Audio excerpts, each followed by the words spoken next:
6 stories at 6 with me, Akanksha Khajuri, and this evening we begin with a shocker coming in from Pune in Maharashtra. Remember the boy who mowed down 2 people with his Porsche? He has gotten another relief.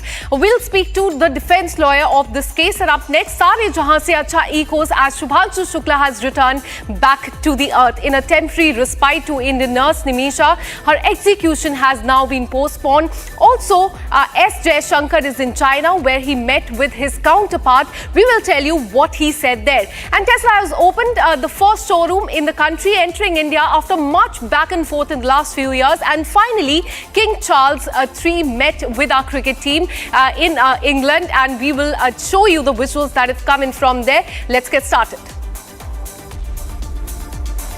In fact, let's start with the Pune shocker. Remember that teenager who was asked to write a 300-word essay after he rammed his Porsche, killing 2 innocent people. Now, the Juvenile Justice Board has ordered that he will now be tried as a minor, not as an adult, meaning that he will be let off the charges with much less punishment. And the board has rejected Pune police plea that he be tried as an adult, as he has committed a heinous crime of not only killing 2 innocent people but also tampering with the evidence. Now, in May last year, a Porsche driver, in fact, it was driven by a drunk 17-year-old boy, fatally knocked down software professionals who were on a bike in Pune, and there was national outrage after the boy was granted bail by the Juvenile Justice Board within hours of the crash and asked to write a 300-word essay on the road safety. Now, we will in fact be joining by the defense lawyer Prashant Patil, but before that, let's tell you what has happened in the last 1 year. In last 1 year, the trial hasn't started just yet. The family is irked by this new order that has come through the Juvenile Justice Board that has said that this teenager, who was a teenager last year, in fact, should now be tried as a minor. And the parents are in shock as far as this order is concerned. But this order rejects the plea that has been filed by the Pune police that this person be tried as an adult, as he has done the heinous crime. He has not only killed 2 innocent people, but he is also, he along with his family, they've tampered with the evidence as well as far as this entire case is concerned.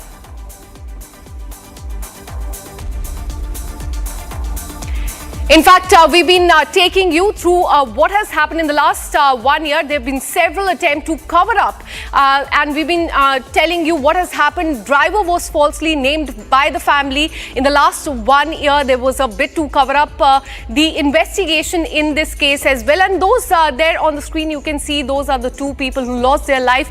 Blood sample was swapped by the doctors as well. There is a bit to cover up the case, and hence the Pune police moved the Juvenile Justice Board, and they said that the teenager, who was a teenager last year, should be tried as an adult.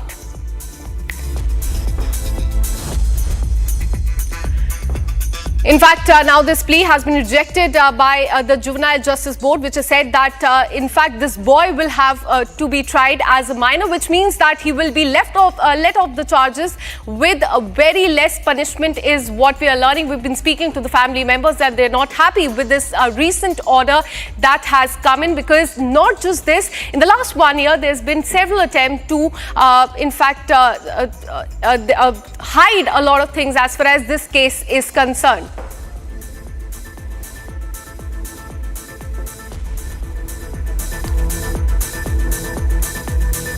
In fact, shifting our focus, astronaut Shubhanshu Shukla, who created history by becoming the first ever Indian to set foot on International Space Station, has come back to the Earth, and SpaceX Dragon spacecraft with Shubhanshu Shukla and 3 other astronauts on the Axiom-4 mission made the splashdown in California today at 3 p.m. and he spent 18 days in space, conducted science experiments. Let's now show you the visuals of his parents tearing up and cutting cake after the splashdown. Have a look at these amazing visuals which came in after the splashdown at 3 o'clock today.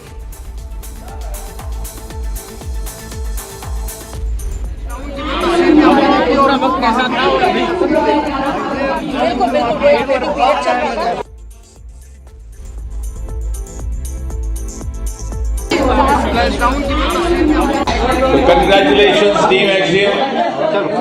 Congratulations, ISRO. Bharat has today truly found an enduring space in the world of space. It's a moment of pride for the whole world and a moment of glory for India as one of her illustrious sons returns back after accomplishing a successful voyage and after having conducted some of the very vital life-bearing experiments never done before. And therefore, as I said, today indeed Bharat has found an enduring space in the world of space. And for more on this, let me go across to Dr. S.R. Vilanki, former Associate Director at ISRO. Thank you so much for speaking to Republic TV. Now that there's been a splashdown, Shubhanshu Shukla is in fact back on Earth. Tell us how his health will be monitored in the coming days. As we saw during the case of Sunita William as well, her health was monitored for 45 days. So take us through how his health will be monitored this time. Yeah, good afternoon to all of you. Congratulations to the ISRO and the nation all together for the fantastic experiment where Shubhanshu Shukla has been brought back to the earth. And if you look at the milestones while bringing the Shubhanshu Shukla Dragon flight from ISS to ground, it is a nice one. There is no event at all. It went on very well, like textbook. There was a phasing burn. After undocking, there was a phasing burn, and followed by the deorbit burn and the trunk jettisoning and the re-entry with the drogue parachutes, followed by main parachutes and splashdown and recovery.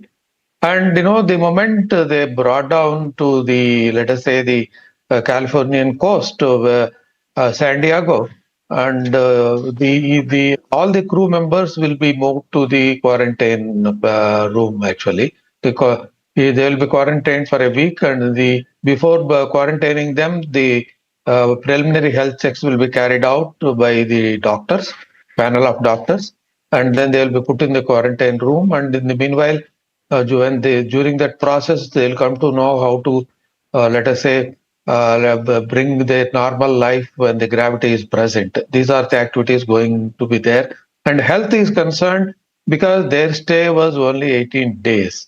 And it is not like, let us say, a few months where earlier astronauts have stayed. And then, after coming back, the practice of, let us say, following the gravity once they come back to the Earth is going to be time-taking activity. But in this case, probably, in a week's time, they will be normal, in my opinion, because the moment I saw some of the earlier similar astronauts where they have stayed a week or 10 days and they have been brought to let us say, practicing the gravity on Earth for their daily activities very well. So taking that into account, their health monitoring as well as, let us say, a few training will do for 4 to 5 days to bring back to normalcy on gravity mode.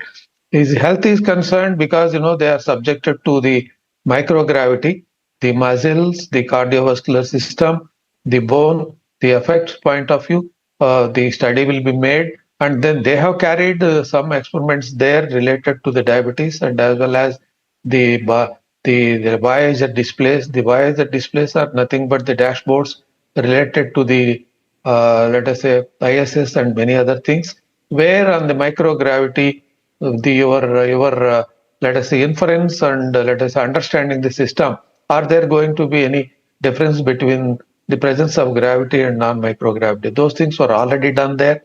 After coming back to the Earth, they have to get back the normalcy of understanding of many things about what they are used to do earlier. So these things will be made, let us say, understood very clearly, and then in a week's time, in my opinion, they will be all right. Absolutely. So their health will be monitored for the next 7 days, and it remains to be seen when they will adapt to the gravity now that they are back to the Earth. Thanks so much, sir, for speaking to Republic TV. Thank Now, you. shifting our focus, there's a breather in nick of time for Indian nurse Nimisha Priya as her execution in Yemen has been postponed. Just 24 hours before the execution, it has been deferred. And remember, the nurse's family was trying to negotiate a blood money deal with the family of the murder victim so that Priya could be pardoned under the Sharia law. They had offered 8 crore rupees to the victim's family and even sought Supreme Court's intervention yesterday. The Indian government too was rendering all the possible assistance in the matter and made concerted efforts in the last 2 weeks. Now, this has come as a major relief for Nimisha Priya and family as they will now get more time to reach a mutually agreeable solution with the victim's family. And we'll get you more details, and we'll also be joined by Nimisha's lawyer Subhash Chandra in just some time. But let me tell you what has happened in the last few days. We're learning that Nimisha Priya was to be executed on July 16, that is in the next 24 hours. But just in the nick of time, we're learning that execution has been deferred. It has been postponed, and this is a huge relief for Nimisha Priya and the family. In fact, this is as far as the execution of Nimisha Priya is concerned. She is accused of murder in Yemen, and her execution was to take place on July 16. But just few moments, just few hours before that, now what we're learning is that now it has been deferred. And this will give a lot of time to the family members also to, in fact, do the blood money deal with the family of the murder victim as well. They had offered 8.6 crore rupees under the Sharia law to let Priya off the hook as far as her execution is concerned. So this is a temporary relief for Nimisha Priya as far as her execution is concerned. So there on the screen, you can see that as far as Nimisha Priya is concerned, she is facing death in Yemen, a death penalty there. She is accused of murdering a Yemeni citizen in 2017. She's been jailed since 2017 for murdering a Yemeni national, and she was to be executed tomorrow. But now there's a temporary relief for her and her family. And we must also talk about the intervention of the central government as far as this entire execution is concerned.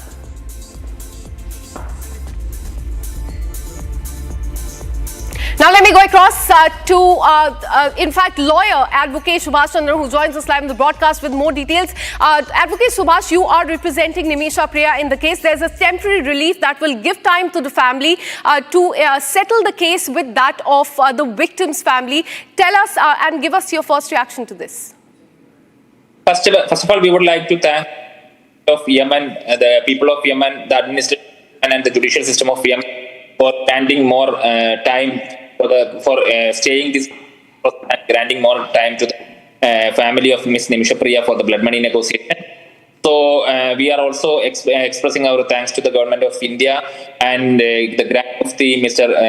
Kandapuram Abu Bakar Musliar, who led the blood money negotiation or the negotiation process with the counterparts in Yemen.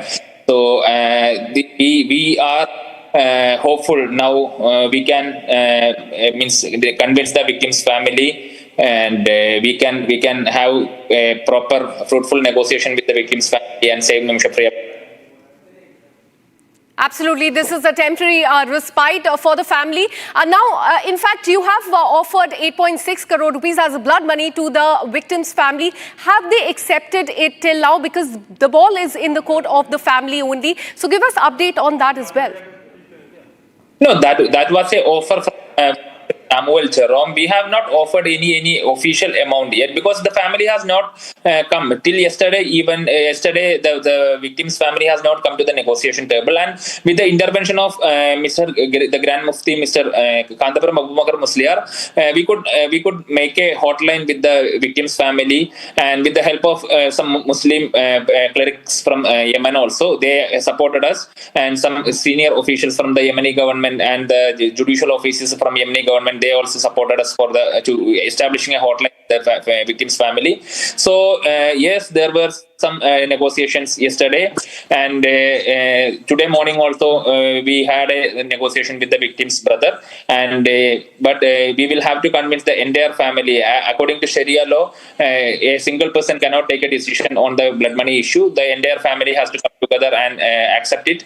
So we will have to have more negotiation with the entire family members, and by this order, staying of this execution order, we will be getting more time to negotiate with the family. So in coming days, we hopeful we can extend, we can seek the pardon from the victim's family and means offer the blood money means from our side.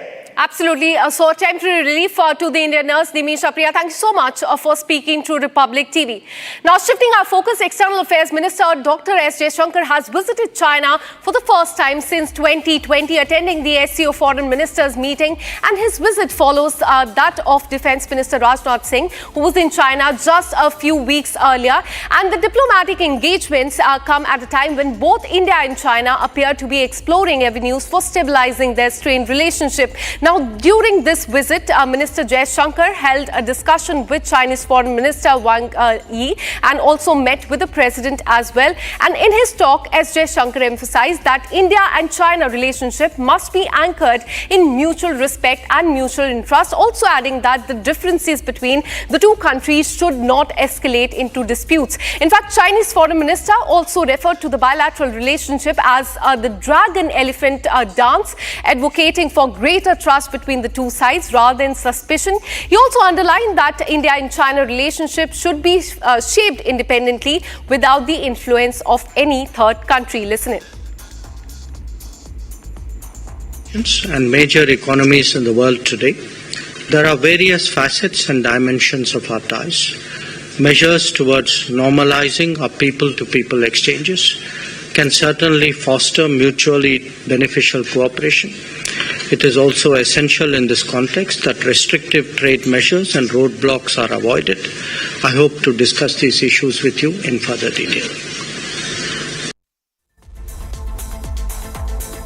Now, shifting our focus, Tesla has officially made its debut in the Indian market with the launch of its first showroom at Mumbai's Bandra Kurla complex. Inaugurating the showroom, Maharashtra Chief Minister said that India will be one of the best markets for Tesla. Here's more.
Elon Musk's Tesla has finally made its long-awaited debut in India.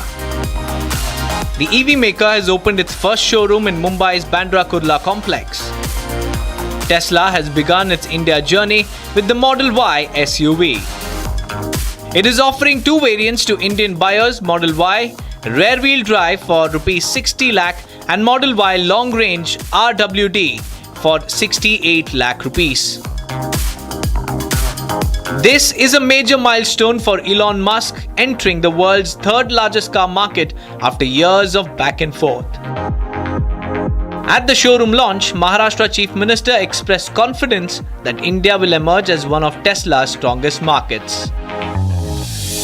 I think this is not just inauguration of an experience center, but it is a statement that Tesla has arrived, a statement that Tesla has arrived in the right city, in the right state. That is the state of Maharashtra and the city of Mumbai. which is the entrepreneur capital of India, not just financial, commercial and entertainment capital, but also the entrepreneur capital of India. We are very happy that you are here, and I'm sure that the people of Mumbai and the people of India are going to love Tesla, and you will have one of your best market in India. Tesla's formal entry comes after years of delays, tax talks, and tweets, but the EV giant now plans to expand with more showrooms likely on the way. Tesla's first showroom is open, and the race to go electric just shifted gears. And now let's tell you about the Royal Meetup. In fact, Indian cricket team, they are in England tour, and as per the English tradition, the visiting team meets with the royal family of England at St. James Palace. King Charles III met with the Indian cricket team led by Shubman Gill and women's team led by Harmanpreet Kaur. The Indian team interacted with King Charles and shared a laugh too. Have a look at these visuals.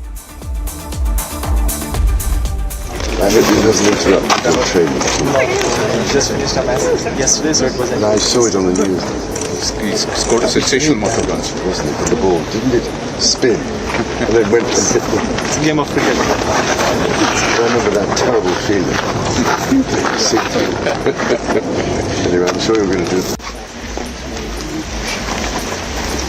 I'm sure. I see why he's actually young people in training.